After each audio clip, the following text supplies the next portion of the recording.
Assalamualaikum warahmatullahi wabarakatuh. Alhamdulillah rabbil alamin wassalatu wassalamu ala asyrafil anbiya wal mursalin wa ala alihi wa ashabihi ajmain. Jumpa lagi dengan saya Mursyid Jawas di channel YouTube saya, channel YouTube Mursyid Jawas.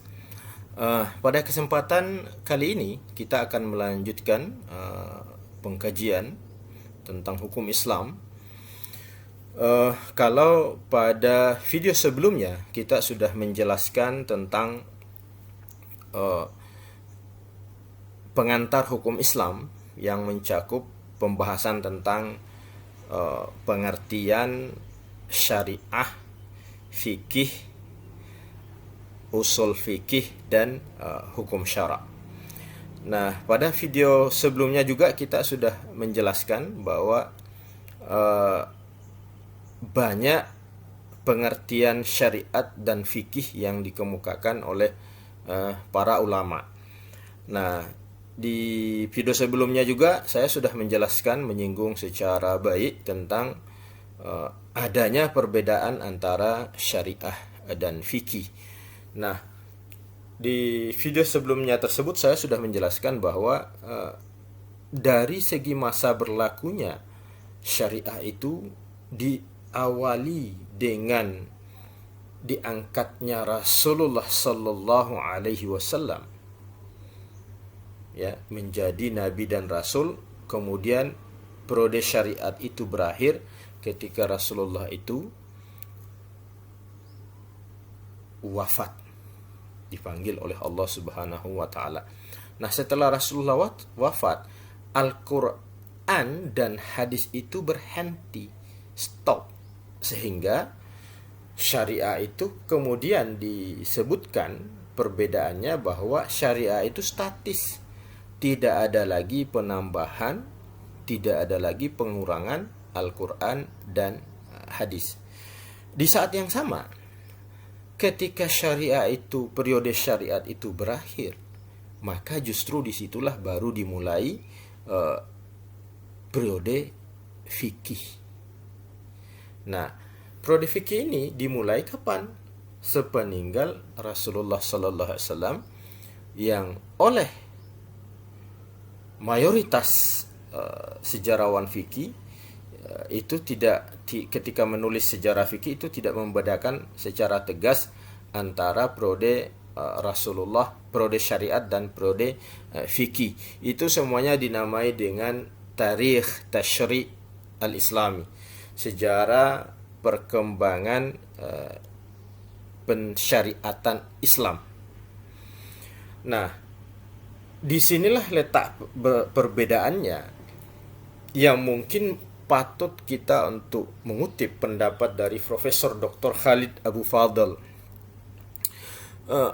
Menurut Profesor Dr. Khalid Abu Fadl, syariah itu adalah Al-Quran dan hadis yang sudah ditafsirkan. Al-Quran dan hadis yang belum ditafsirkan. Jadi apa yang ada di dalam Al-Quran yang dimulai dengan Quran surah Al-Baqarah, surah Al-Fatihah, dan diakhiri dengan surah An-Nas, jika itu tidak ada penafsiran dari ulama, itulah syariat. Jadi menurut Profesor Dr. Khalid Abu Fadl, syariat itu adalah Al-Quran dan hadis yang belum ditafsirkan atau difahamkan. Sementara itu, fikih menurut Profesor Dr. Khalid Abu Fadl adalah Al-Quran dan hadis yang sudah ditafsirkan atau difahamkan. Nah, kalau kita melihat yang mana itu syariat dengan definisi ini, syariat itu ya Al-Quran. Yang mana itu? Yang dimulai dari Al-Mabdu'u bi suratil Fatihah wal makhtumu bi suratin Nas. Yang dimulai dengan surah ya kalamullah al-munazzalu ala Muhammadin bilisanil arabi ya ila akhiri. Ada kata penentu. Al-mabdu'u bi suratil Fatihah wal makhtumu bi suratin Nas. Nah, itu kalau nanti kita akan mengkaji ini, menjelaskan ini pada sesi yang lain tentang pengertian Al-Qur'an sebagai dalil. Nah, kalau mau melihat syariat, ya Al-Qur'an yang dimulai dari surah Al-Fatihah dan yang diakhiri dengan surah An-Nas. Jumlahnya kurang lebih 6.666 ayat plus hadis yang dalam bentuk matan-matan hadis yang belum disyarah, belum ada hasil ijtihad manusia. Itulah syariat. Fikih yang mana? Nah, fikih itu adalah Al-Quran dan hadis yang sudah ditafsirkan atau difahamkan. Nah, mana itu? Ya, bisa kita lihat. Ya, kitab, misalnya kitab fikih, kitab ya, kitab Al-Muwatta, ya, kitab Al-Um adalah kitab Imam Asy-Syafi'i. Kitab Al-Muwatta, ya, kitabnya Imam Malik, ya, kitab Al-I'tisam, ya, kitabnya Imam Asy-Syatibi, dan kitab-kitab yang lain.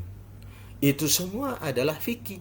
Jadi kalau Al-Quran itu dalam bentuk, ya sekarang ini dalam bentuk satu mushaf, itu dalam bentuk ya satu buah Al-Quran, ya, maka ketika menyebut fikih, ya apa yang ada di dalam kitab-kitab fikih yang jumlahnya karena sudah bertambah hasil ijtihad manusia, maka kemudian dia menjadi melebar. Ada yang 1 jilid, ada yang 2 jilid. Misalnya kitab Al-Um yang saya punya itu adalah sudah 5 jilid. Ya, misalnya kitab Al-Fiqhu ala Mazabil Arba'ah karya Al-Jaziri, ya, ada 5 jilid, ya. Kemudian ya kitab yang paling kontemporer saat ini dalam bidang fikih adalah kitabnya Profesor Dr. Wahb Az-Zuhaili, Al-Fiqhul Islam wa Adillatuh. Nah, itu ada yang 9 jilid, ada yang 11 jilid. Nah, itu perbedaan antara syariah dan fikih. Nah, pada sesi ini kita ingin melihat bagaimana sejarah perkembangan syariah dan fikih itu. Nah, cuman pada sesi ini saya hanya ingin menjelaskan tentang periodisasi yang dibuat oleh para sejarawan fikih yang terkait dengan sejarah perkembangan fikih. Ya, mungkin juga secara sepintas pada video ini saya akan menyampaikan kritik saya terhadap penulisan sejarah perkembangan syariat dan fikih. Baik, kita lihat misalnya yang ditulis oleh Profesor Dr. Atau Syekh Abdul Wahab Khalaf. Syekh Abdul Wahab Khalaf menulis sejarah fikih itu dengan membuat 4 periode. Ya, periode yang pertama adalah periode Rasulullah SAW, yaitu masa pertumbuhan dan pembentukan. Periode ini berlangsung selama 22 tahun, yaitu dari 610 Masehi sampai wafatnya Rasulullah SAW pada tahun 632 Masehi. Jadi periode pertama oleh Syekh Abdul Wahab Khalaf dinamai dengan masa pertumbuhan dan pembentukan. Nah, periode kedua yaitu periode sahabat, yaitu masa Syekh Abdul Wahab Khalaf menamainya dengan masa penjelasan dan penyempurnaan. Durasi dari periode ini adalah 90 tahun yang dimulai dari wafatnya Rasul pada 11 Hijriah sampai akhir abad 1 Hijriah.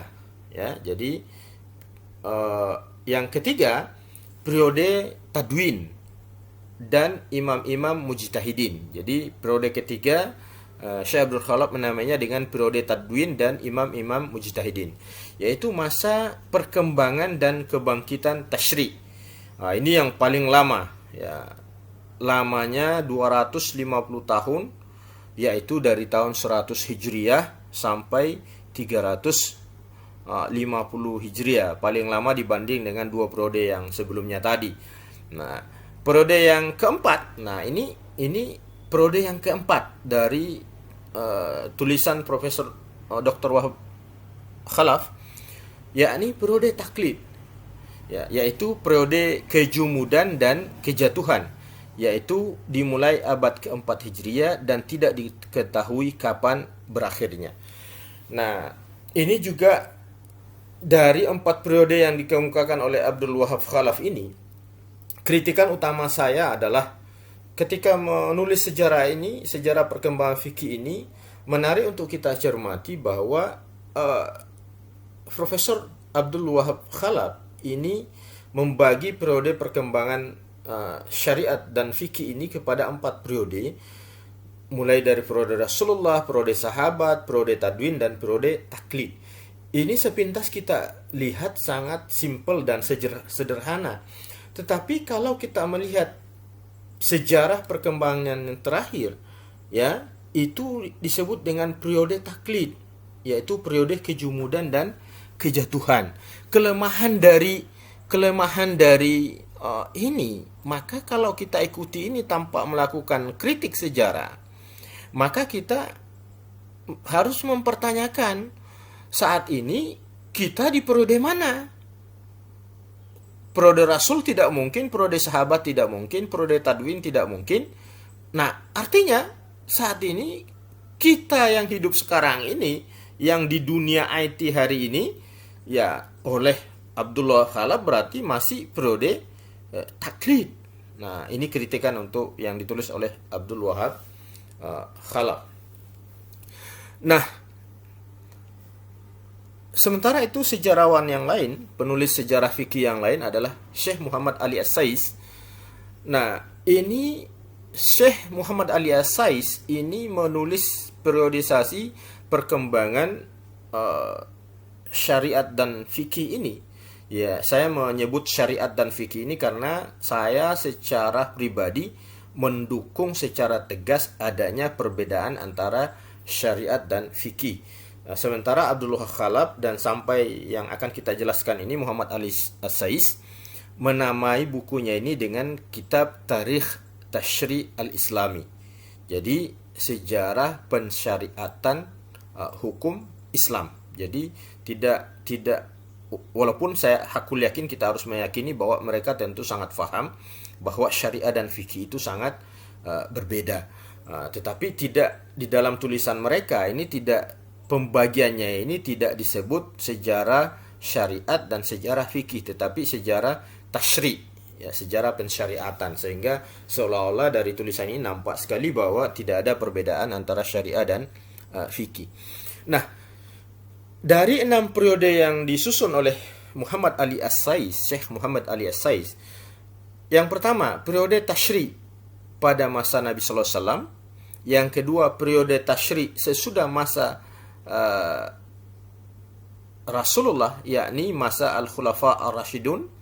Kemudian periode ketiga adalah periode tashri' sesudah masa Al-Khulafa Ar-Rashidun sampai permulaan abad kedua Hijriah. Kemudian periode keempat adalah periode tashri' dari permulaan abad kedua sampai pertengahan abad 4 Hijriah.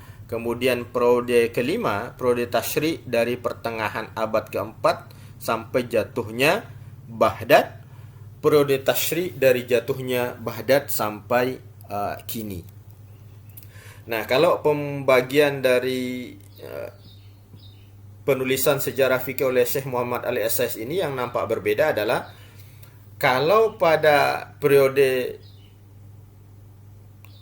yang disusun oleh Syekh Abdul Wahab Khalaf tadi, periode sahabat itu tidak dipisah-pisah, tetapi oleh Syekh Muhammad Ali As-Sais itu di periode sahabat itu dipisah. Ada sahabat pada masa Al-Khulafa Ar-Rashidun, ada sahabat sesudah masa Khulafa Ar-Rashidun. Nah, ini yang perbedaan yang tegas antara Syekh Muhammad Ali As-Sais dengan Abdul Wahab Khalaf. Nah, seperti kita ketahui bahwa ya memang periode Khulafa ar-Rasyidun itu adalah periode yang sangat besar di dalam sejarah perkembangan fikih, dimulai dari Khalifah Abu Bakar radhiyallahu an, kemudian Khalifah Umar bin Khattab radhiyallahu an, kemudian Khalifah Utsman, Khalifah yang ketiga Utsman bin Affan radhiyallahu an, kemudian yang terakhir adalah Khalifah Imam Ali bin Abi Talib karamallahu wajhah. Itu adalah yang disepakati oleh jumhur ulama bahwa itu adalah periode Khulafa ar-Rasyidun, meskipun nanti belakangan ada yang memasukkan bahwa Umar bin Abdul Aziz sangat patut dimasukkan sebagai khalifah yang kelima, sehingga yang belakangan berpendapat ini berarti Khulafa ar-Rasyidin itu ada 5, di samping 4 yang tadi itu yang kelima adalah Umar bin Abdul Aziz. Nah, itu dari Syekh Muhammad Ali As-Saiz. Lagi-lagi yang perlu menjadi catatan penting kita bahwa Syekh Ali As-Saiz ini juga periode terakhir dari periode Tashri' adalah jatuhnya Baghdad sampai kini. Nah, kita melihat bahwa Syekh Ali As-Saiz ini berarti menulis sejarah fikih ini berdasarkan sejarah khilafah atau dinasti di dalam Islam. Tetapi kalau kita melihat, kalau seperti ini pembagiannya, Baghdad itu sudah berapa kali jatuh. Nah, di abad modern ini saja, Baghdad itu sudah jatuh kembali. Ya, sebelumnya mulai dari perang Iran-Irak antara Iran yang didukung oleh Uni Soviet, kemudian Irak didukung oleh Amerika, kemudian yang terakhir dengan agresi yang dilakukan oleh Saddam Hussein ke Kuwait, maka pasukan multinasional yang dipimpin oleh Amerika itu menghancurkan Baghdad, yang sampai hari ini kita tahu bahwa sampai hari ini Irak itu masih jatuh lah sampai saat ini. Nah, ini kritikan kita kepada Syekh Muhammad Ali As-Saiz. Kemudian yang ketiga adalah penulisan sejarah fikih yang ditulis oleh Syekh Muhammad Al-Khudari Beg. Nah, Syekh Muhammad Al-Khudari Beg ini juga menulis sejarah perkembangan fikih ini dalam 6 periode sama dengan Syekh Ali As-Saiz tadi. Yang pertama, Tashri' pada masa Rasul yang merupakan sumber rujukan fuqaha sesudahnya. Kemudian yang kedua, Tashri' pada masa sahabat besar. Periode ini berakhir setelah berakhirnya Al-Khulafa ar-Rasyidun.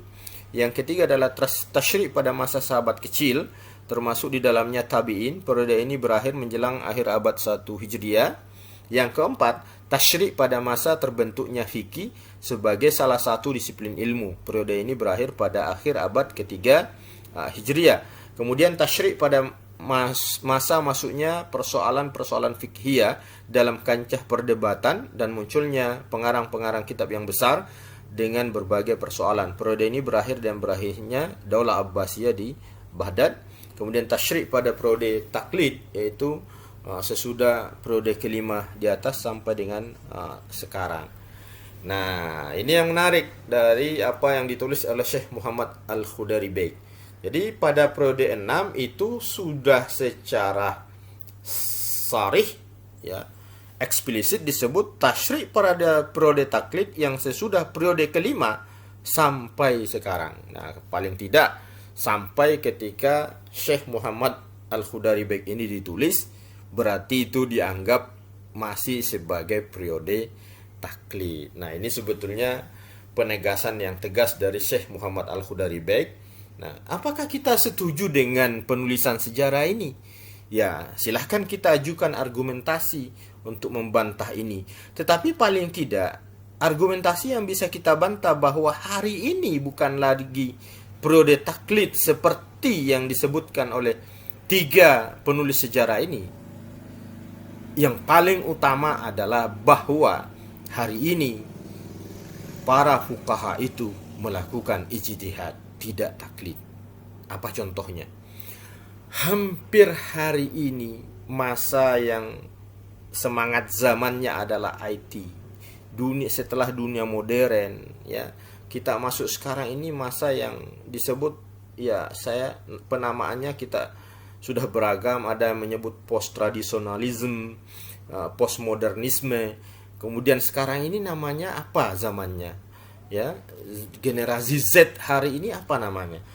Nah, kalau kita melihat berbagai hasil ijtihad yang dilahirkan di dunia modern ini dengan mengukur kriteria ijtihad yang ditulis oleh para ulama-ulama sebelumnya, maka hakul yakin, kita harus yakin bahwa hari ini, mohon maaf, para syekh yang mulia, Syekh Muhammad Al-Khudari Baik, ya, Syekh Abdullah Khalab dan Syekh Ali As-Sais, kita harus mengatakan bahwa mohon maaf, hari ini bukan lagi periode taklid. Ini dibuktikan dengan ramainya lembaga-lembaga ijtihad secara internasional, ya, baik di OKI, kemudian lembaga-lembaga fatwa internasional di negara-negara muslim. Ya, misalnya sebagai contoh di Indonesia, ya, ada dua organisasi yang sangat besar, yakni Muhammadiyah dengan majelis tarjihnya, kemudian NU Nahdlatul Ulama dengan bahsul masailnya. Walaupun kadang-kadang kalau bahsul masailnya itu kadang-kadang kita sebut, ya, nampak-nampaknya tidak melakukan ijtihad dalam arti menemukan penemuan hukum baru. Tetapi ini pendapat pribadi. Kenapa? Ya, NU ini hampir-hampir bisa dipastikan tidak berani, tidak mau keluar dari ruang lingkup dari mazhab Syafi'i. Berbeda dengan Majelis Tarjih Muhammadiyah, ya, dia agak berani keluar bahwa mereka ini berijtihad tidak hanya pada satu mazhab. Tetapi ini mohon maaf, ini adalah pendapat pribadi yang sangat bisa menjadi debatable. Nah, tulisan yang keempat yang saya dapatkan dari sumber dari ini adalah karya Profesor Muslim Ibrahim. Nah, ini menarik. Jadi beliau menulis sejarah perkembangan fikih itu hanya dua. Yang pertama, perkembangan ilmu fikih sebelum abad 13 Hijriah yang meliputi 4 fase, yaitu fase pertumbuhan, pembinaan, pengembangan, serta fase pendalaman dan kemunduran. Jadi ini menarik ini. Jadi Profesor Allahu Yarham, Profesor Dr. Muslim Ibrahim adalah ilmuwan yang sangat brilian, seorang putra Aceh yang menyelesaikan S1, S2, S3-nya di Al-Azhar, dan dia termasuk, yang saya tahu, beliau adalah salah seorang yang alumni terbaik di Asia paling tidak ketika beliau selesai di Al-Azhar dan mendapatkan penghargaan sebagai summa cum laude ketika menyelesaikan S3-nya. Nah, Profesor Muslim Ibrahim ini adalah salah seorang ketua, beliau adalah dosen di Fakultas Syariah dan Hukum UIN Araniri. Beliau adalah ketua MPU sampai di akhir hayatnya. Beliau juga anggota Majelis Ulama Indonesia, sangat aktif dalam pertemuan atau kongres-kongres di tingkat lokal, nasional, dan tingkat dunia. Nah, semua tahapan yang ditulis oleh sejarawan fikih tadi, mulai dari Abdullah Khalab, Syekh Ali As-Sais, kemudian Khudari Baik, itu oleh Profesor Dr. Muslim Ibrahim itu dijadikan sebagai satu periode. Nah, periode yang kedua, nah ini menarik, perkembangan ilmu fikih sejak dari abad 13 Hijriah sampai sekarang. Nah, ini dia. Jadi sangat singkat, hanya dua periode, ya, periode yang disusun oleh para fuqaha tadi, kemudian perkembangan ilmu fikih dari abad 13 sampai sekarang. Nah, yang selanjutnya ini dari Ahmad Ibrahim Bek. Nah, ini yang menjadi favorit saya nih. Kenapa menjadi favorit? Suatu ketika kuliah dengan Profesor Sejarah Perkembangan Fikih dengan Profesor Dr. Alyas Abu Bakar di dalam perkuliahan ketika saya mengambil S3, beliau sering sekali mengeluarkan statement bahwa menurut beliau hampir tidak ada penulis sejarah fikih yang menyebut bahwa ada perbedaan antara periode syariat dan periode fikih. Jadi ya kalau kita baca memang sejarah yang sudah kita sampaikan tadi, memang betul ya. Sebelum membaca Ahmad Ibrahim Beg ini, betul yang disampaikan oleh beliau bahwa sepanjang bacaan, ciri beliau itu kalau beliau berbicara di forum resmi, sepanjang bacaan penulis, maka belum ada satupun yang menyebut periode fikih itu kapan dimulai secara tegas. Nah, saat itu saya kemudian ya model saya ketika kuliah itu ya centang perenang aja, ya nothing tulus aja, saya angkat tangan dan saya langsung bantah pendapat beliau. Mohon maaf Prof, ya saya mungkin agak berbeda dengan Prof karena saya memiliki bacaan yang ketika di S2 di Makassar saya menemukan buku Hicil ditulis oleh Syekh Ahmad Ibrahim Beg yang judulnya Usul al-Fiqh wa Yalih Tarikh Tashri' al-Islami. Nah, di situ di dalam buku itu saya menemukan bahwa Syekh Ahmad Ibrahim Beg inilah yang membedakan bahwa ada perbedaan antara sejarah syariat dan fikih, dan dia menempatkan bahwa sejarah fikih itu adalah dimulai dari masa sahabat. Nah, beliau Profesor Alyas Abu Bakar ya langsung terkejut dan beliau menyampaikan apa betul yang saya sampaikan. Langsung dia memerintahkan silahkan buat resume dan analisis buku itu secara mendalam, dan itu menjadi tugas kelompok. Dan finally alhamdulillah ya nilai dengan beliau itu sangat jarang kita menemukan nilai A. Ya alhamdulillah saya dikasih A setelah meresume ini, walaupun nilainya amin ya, tapi memang beliau itu sangat ketat dan sangat teliti. Nah, ini periode Ahmad Ibrahim Beg ini membagi kepada 4 periode. Ya, periode yang pertama bermula dari awal kekhalifahan Abu Bakar sampai berakhirnya kekhalifahan Al-Khulafa Ar-Rasyidun. Jadi Ahmad Ibrahim Beg ini membagi periode fikih, menulis sejarah fikih. Jadi sejarah fikih itu mulai dari kekhalifahan Abu Bakar, periode kedua selama pemerintahan Abu Bani Umayyah sampai munculnya Daulah Abbasiyah. Kemudian periode ketiga yaitu masa kekhalifahan Daulah Abbasiyah yang mencakup masa pengkodifikasian fikih Islam dan munculnya imam besar. Kemudian periode keempat pasca mundurnya imam-imam besar yang disebut juga periode taklid.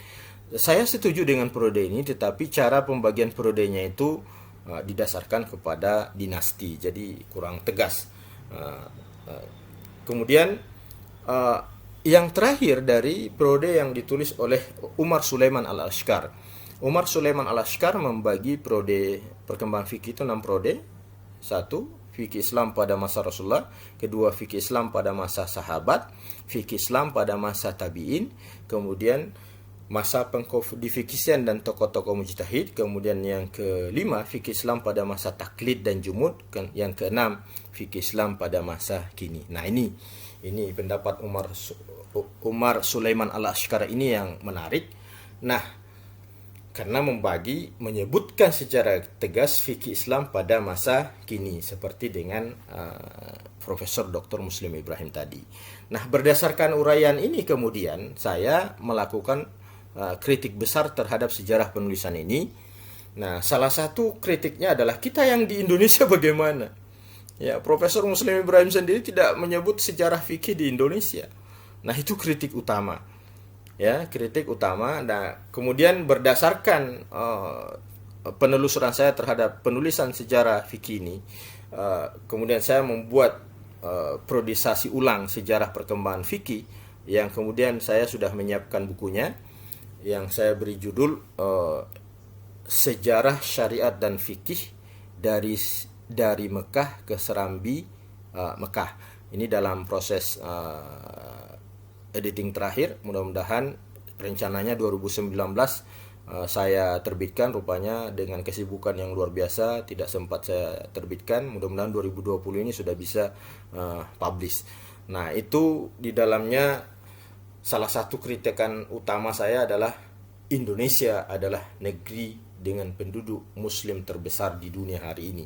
Sehingga sangat naif kalau menulis tentang sejarah syariat dan fikih di dunia, Indonesia tidak masuk di dalam peta sejarah perkembangan syariat dan fikih di dunia. Nah, tunggu saja, insya Allah mudah-mudahan buku itu selesai. Untuk sementara, demikian yang dapat saya sampaikan pada sesi ini. Kita akan lanjut materi pengantar hukum Islam ini pada materi yang selanjutnya. Sampai jumpa di lain waktu. Kalau materi ini menarik buat pemirsa sekalian, jangan lupa like, share, and subscribe channel saya, channel Mursyid dan Jawas. Assalamualaikum warahmatullahi wabarakatuh.